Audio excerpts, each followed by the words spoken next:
Assalamualaikum warahmatullahi wabarakatuh.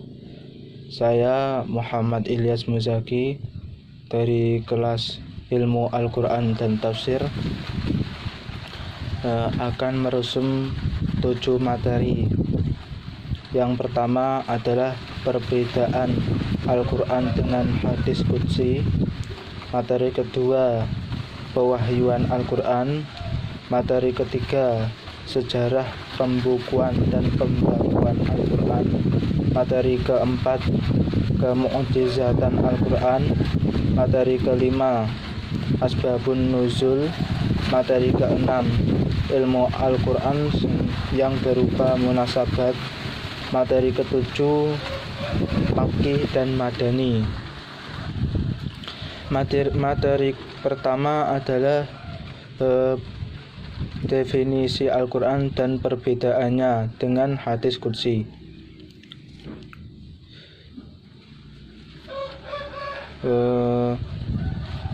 Perbedaannya adalah makna lafaz dan makna Al-Quran dari Allah Subhanahu wa Ta'ala, sedangkan hadis qudsi makna dari Allah tetapi lafaznya dari Nabi Muhammad SAW. Yang kedua, membaca Al-Quran adalah ibadah, sedangkan hadis qudsi tidak. Yang ketiga, ketentuan hukum yang berlaku bagi Al-Quran tidak berlaku bagi hadis, seperti menyentuh dan membaca Al-Quran harus dalam keadaan suci, tetapi hal tersebut tidak berlaku bagi hadis. Pengertian wahyu. Pengertian wahyu secara bahasa menurut ahli yang memiliki arti memberikan isyarat atau pemberitahuan dengan cepat dan tersembunyi. Wahyu adalah kalam atau perkataan dari Allah yang diturunkan kepada seluruh makhluknya dengan perantara malaikat ataupun secara langsung. Kata wahyu adalah kata benda dan bentuk kata kerjanya adalah auha yuhi. Arti kata wahyu adalah pemberitahuan secara tersembunyi dan cepat. Materi selanjutnya adalah pembukuan dan pembakuan Al-Quran. Pada masa Nabi hidup, beberapa sahabat yang pandai membaca dan menulis ditugaskan untuk mencatat setiap Al-Quran yang turun. Salah satu sahabat yang bertugas sebagai penulis Al-Quran adalah Zaid bin Sabit. Ketika itu di Mekah dan Madinah belum mengenal kertas, sehingga ayat Al-Quran ditulis di pelepah kurma, tulang-tulang, dan kulit hewan. Pembukuan Al-Quran pada masa Abu Bakar. Setelah Nabi Muhammad wafat, muncul kekhawatiran akan punahnya Al-Quran di benak Umar bin Khattab. Hal ini disebabkan banyak para penghafal Al-Quran yang gugur saat berperang melawan kemurtadan dan nabi palsu. Oleh karena itu, Umar bin Khattab kemudian mengusulkan kepada Khalifah Abu Bakar untuk membukukan Al-Quran. Mendengar usulan Umar bin Khattab, pembukuan Al-Quran pun dimulai pada masa Khalifah Abu Bakar. Khalifah Abu Bakar kemudian melakukan kodifikasi atau pengumpulan naskah-naskah Al-Quran. Pembukuan Al-Quran pada masa Khalifah Utsman bin Affan. Pada masa ini adalah semakin luasnya wilayah Islam dan semakin banyak orang yang tertarik untuk menjadi muslim. Terlebih lagi saat itu Ada banyak versi Al-Quran yang beredar dengan bacaan dan model penulisan yang berbeda. Mereka yang telah memeluk Islam dan ingin mempelajari Al-Quran yang menjadi sumber ajaran agamanya pun menjadi bingung. Oleh karena itu, Khalifah Utsman bin Affan kemudian mengambil kebijakan baru untuk menyamakan bentuk penulisan Al-Quran. Khalifah Utsman bin Affan membentuk tim yang membukukan Al-Quran yang beranggotakan Zaid bin Sabit, Sa'id bin Al-As, dan Abdurrahman bin Al-Haris.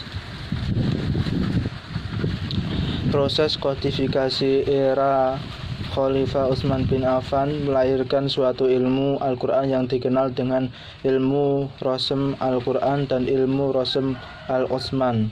Ilmu Rasm Al-Quran atau ilmu Rasmil Utsmani ini kemudian menjadi salah satu kajian dalam ulumul Quran.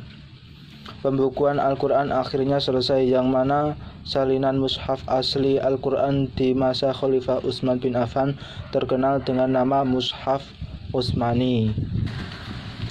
Kemujizatan Al-Quran. Mukjizat Al-Quran adalah suatu hal atau peristiwa luar biasa pada Al-Quran yang terjadi melalui Nabi Muhammad sebagai bentuk kenabiannya yang ditantangkan kepada orang yang ragu untuk melakukan atau mendatangkan hal yang serupa, namun mereka tidak mampu melayani tantangan tersebut. Selanjutnya adalah materi Asbabun Nuzul. Asbabun Nuzul adalah susunan idhofah. Asbabun, sebab-sebab yang menjadi mudhof, sedangkan an-nuzul turun yang berkedudukan sebagai mudhof ilaih. Asbabun nuzul adalah ilmu Al-Quran yang membahas mengenai latar belakang atau sebab-sebab suatu atau beberapa ayat Al-Quran diturunkan.